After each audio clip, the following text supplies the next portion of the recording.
Good afternoon, my Real News Media TV family. Welcome back to the channel for another news update. And in the news this afternoon, driver involved in fatal Manchester crash released after CCTV footage emerges.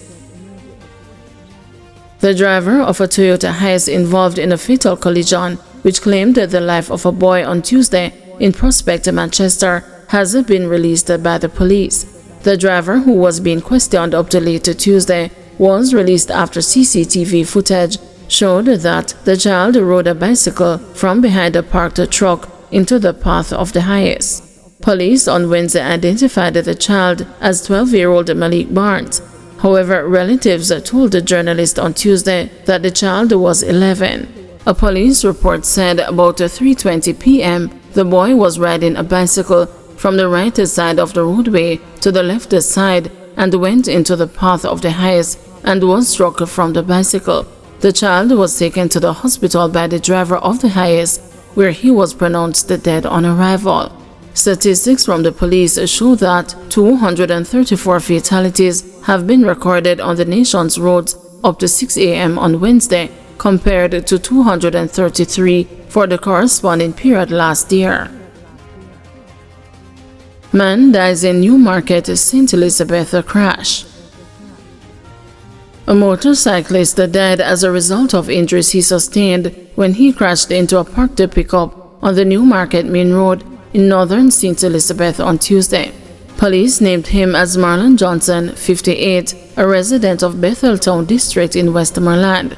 A police report said that about midday, Johnson was riding a purple missile motorcycle on the Newmarket Main Road towards Betheltown when he lost the control and collided with a Ford Ranger pickup truck. Johnson was taken to the hospital and pronounced dead. Portland man remanded over alleged US $40,000 land scam. A man accused of fleecing a woman of US $40,000 in relation to the sale of a parcel of land was remanded in custody when he appeared in the Kingston and the St. Andrew Parish Court. The accused, identified as Courtney Gray of a Portland address, has been charged with a fraudulent conversion. Allegations are that the complainant, who resides overseas, approached Gray regarding a parcel of land he had advertised for sale in Portland. The complainant reportedly sent Gray US $40,000 via wire transfer to secure the land and to begin construction. However, communication with Gray reportedly dwindled and the complainant was unable to obtain the land title. According to the Crown, no building materials were ever purchased by Gray. Gray reportedly repaid the complainant US $9,975, after which communication between the two ceased. The complainant later filed a report with the police, which led to Gray's arrest. Gray's attorney argued that the land in question is owned by her client's mother and the necessary transfer process was underway to have the land transferred to the complainant. She further stated that the complainant had previously been able to locate Gray in Portland. Mr. Gray indicated that he intends to pay the sum in full and stated that he is asking for some time, his attorney told the presiding judge, Simone Walker McFarlane.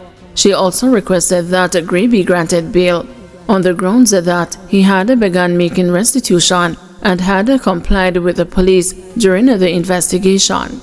However, the Crown countered that Gray had not made a concerted effort to reimburse the complainant, as his only payment was made in 2023.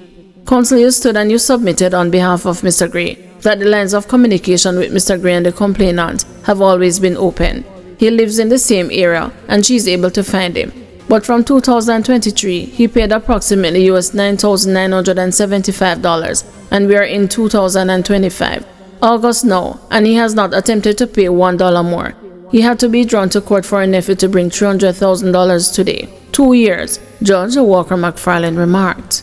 Gray's attorney, however, maintained that in 2023, the complainant had requested US $10,000 pending the issuance of the title and that the agreement for sale of the land still stood.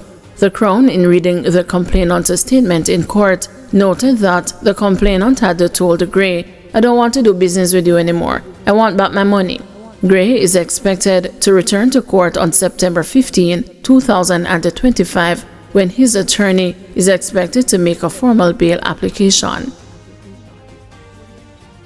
AOJ constituency offices to open on Saturdays for collection of voter IDs.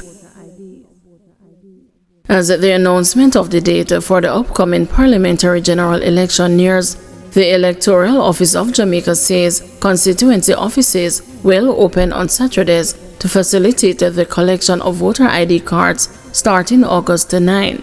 The AOJ says the offices will open to the public from 10 a.m. to 4 p.m.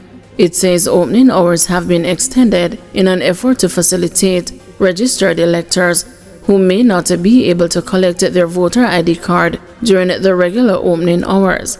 Director of Elections Glasspool Brown says the move is to both make it convenient for electors to collect their voter ID cards and to facilitate the seamless casting of ballots on Election Day.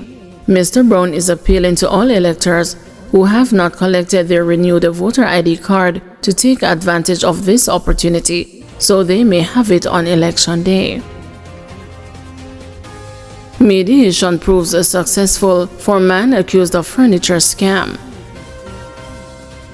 A man accused of fleecing a woman of $180,000 in connection with a furniture scam had his case referred to mediation, which proved successful when he appeared in the Kingston and the St. Andrew Parish Court. His bail was also extended.